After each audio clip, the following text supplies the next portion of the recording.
مخلوق کے حقوق بھی ادا کیے جائیں، اسی کا نام اسلام ہے۔ انسان دنیا میں آتا ہے، اس کے ساتھ بہت سارے لوگوں کے حقوق وابستہ ہوتے ہیں، والدین کے، بھائی بہن کے، دیگر رشتہ داروں کے، اور جیسے جیسے عمر بڑھتی جاتی ہے اس کے اوپر بھی حقوق، ذمہ داریاں عائد ہوتی جاتی ہیں۔ اسی طرح انسان 20 سال، 25 سال، 30 سال کی عمر گزارتا ہے۔ اب شریعت ایک مسلمان سے جس چیز کا مطالبہ کر رہی ہے، اس کے مکلف ہونے سے لے کر اخیر تک، وہ یہی ہے کہ ہر کسی کا حق ادا کیا جائے۔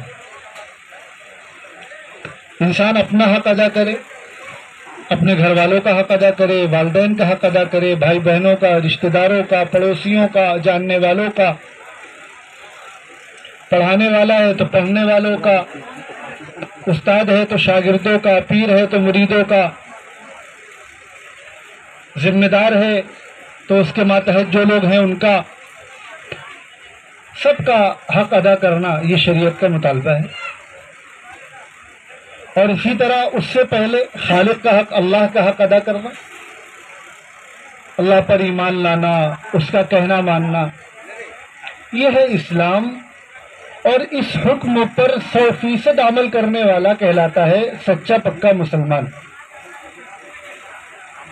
اب جب یہ شادی کا جو موقع ہوتا ہے، اس موقع پر انسان کے ساتھ ایک نیا رشتہ جڑتا ہے، اور صرف ایک رشتہ نہیں جڑتا، رشتے جڑتے ہیں۔ ہمارے یہاں یہ بات کہی جاتی ہے کہ شادی دو انسانوں کے بیچ نہیں، دو خاندانوں کے بیچ ہوتی ہے۔ لڑکی ہے، اس کے اوپر شوہر کا حق، ساس سسر کا حق، آئندہ بچے ہوئے ان کے حقوق، شوہر کے گھر والوں کے حقوق، اسی طرح شوہر پر بیوی کا حق، بیوی کے گھر والوں کا حق۔ تو کچھ حقوق وہ ہیں جو پیدائش کے بعد سے انسان کے ساتھ جڑ جاتے ہیں، جو خونی ہیں۔ کچھ حقوق وہ ہیں جو مکلف ہونے کے بعد سے جڑتے ہیں، اس میں خونی بھی ہے، کچھ بغیر خونی رشتے بھی ہیں۔ یہ جو رشتہ ہے شادی کے موقع پر جو جڑتا ہے، یہ پورے شعور کے موقع پر، ہوش و حواس کے ساتھ یہ حقوق انسان پر عائد ہوتے ہیں، چاہے وہ لڑکا ہو یا لڑکی ہو۔ اب شریعت جو ہم سے مطالبہ کر رہی ہے، وہ یہی مطالبہ کر رہی ہے کہ پوری زندگی، پیدائش سے لے کر موت تک، کہ سب کا حق ادا کرو، اللہ کا حق ادا کرو، مخلوق کا حق ادا کرو۔ پھر مذہب اسلام میں اور آج کی دنیا کی جو سوچ ہے، اس میں ایک بڑا بنیادی فرق ہے۔ خاص طور پر علماء کرام اس پر توجہ دیں۔ آج کی دنیا یہ سکھاتی ہے کہ اپنا حق مانگا جائے، اپنے حقوق کا مطالبہ کیا جائے، اور اگر شرافت سے حق نہ ملے تو چھین کر لیا جائے۔ اور یہ بات بھی کہی جاتی ہے کہ آج کے دور میں حق مانگنے سے نہیں ملے گا، چھیننا پڑے گا، اور بڑی اچھی بات یہ لگتی ہے۔ لیکن اسلام جو سوچ اپنے ماننے والوں کے اندر پیدا کرتا ہے، وہ یہ پیدا کرتا ہے کہ حقوق کا مطالبہ کرنے کی بجائے، دوسروں سے حقوق کی ادائیگی کی توقع رکھنے کی بجائے، خود اپنے اندر دوسروں کے حقوق کی ادائیگی کی فکر پیدا ہو۔ یہ مذہب اسلام کی سوچ ہے، اور وہ آج کی دنیا کی سوچ ہے۔ آج کی دنیا یہ سکھاتی ہے کہ اپنا حق مانگو، اپنے حقوق کو حاصل کرنے کی فکر پیدا کرتی ہے، اور مذہب اسلام دوسروں کے حقوق کی ادائیگی پر زور دیتا ہے، اور یہ ذمہ داری کا احساس پیدا کرتا ہے کہ ہمارے اوپر جن لوگوں کے حقوق عائد ہو رہے ہیں ان کو ادا کیا جائے۔ تو یہ نکاح کا موقع ہے۔ ایک جملے میں اگر کوئی بات کہی جائے، اب آپ اسے مشورہ کہہ لیں، رائے کہہ لیں، نصیحت کہہ لیں، جس پر مجھے بھی عمل کرنا چاہیے، سب کو کرنا چاہیے، وہ یہی ہے کہ ہمیں سب کا حق ادا کرنا ہے۔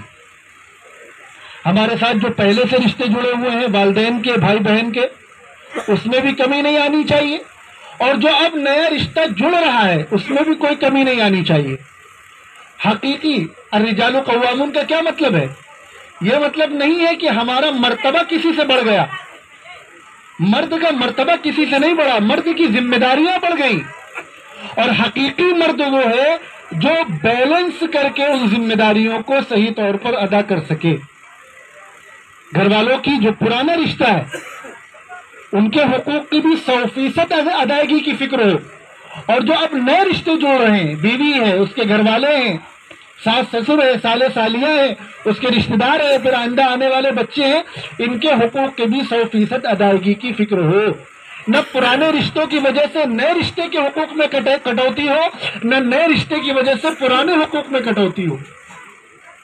تو آج جو نکاح کا موقع ہے، اس موقع پر سیکھنے کی، عمل کرنے کی جو سب سے اہم بات ہے وہ یہی ہے کہ ہمیں ہر کسی کا حق ادا کرنا ہے۔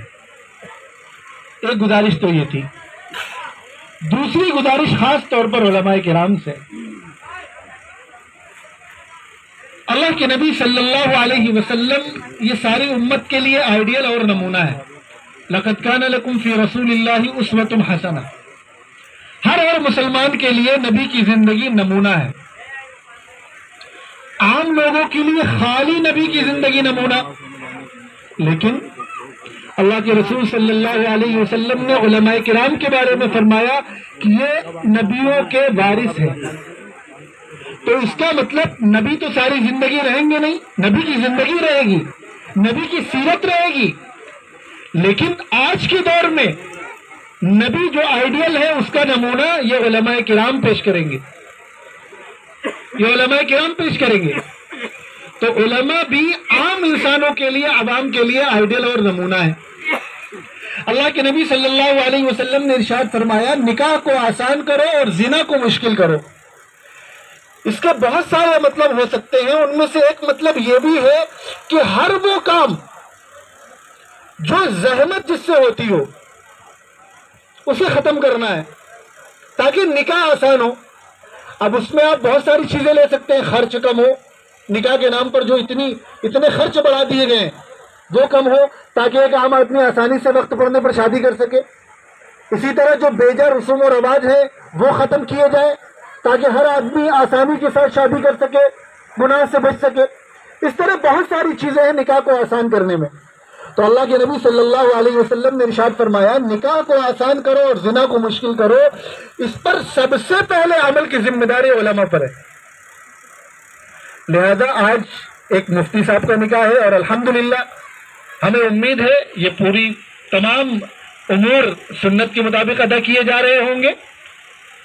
اس موقع پر ہم سب یہ نیت کریں کہ جس طرح اللہ کے نبی صلی اللہ علیہ وسلم قیامت تک آنے والوں کے لیے اسوہ اور نمونہ ہے، تو علماء ان انبیاء کے وارث ہیں، تو ہماری بھی ذمہ داری ہے کہ نبی کے احکام پر پہلے ہم خود عمل کر کے دکھائیں، پھر عوام کو اس کی ترغیب دیں۔ تو یہ نکاح کے موقع پر ہمیں اس کا خیال رکھنا ہے۔ اللہ تبارک و تعالیٰ کہنے والے کو بھی اس پر عمل کی توفیق دے اور سننے والے کو بھی اس پر عمل کی توفیق دے۔ اس نکاح پر ہر طرح کی برکتیں اور رحمتیں نازل فرمائے، ہر طرح کا خیر مقدر فرمائے، ہر طرح کے شرور سے حفاظت فرمائے۔ وآخر دعوانا الحمدللہ رب العالمین۔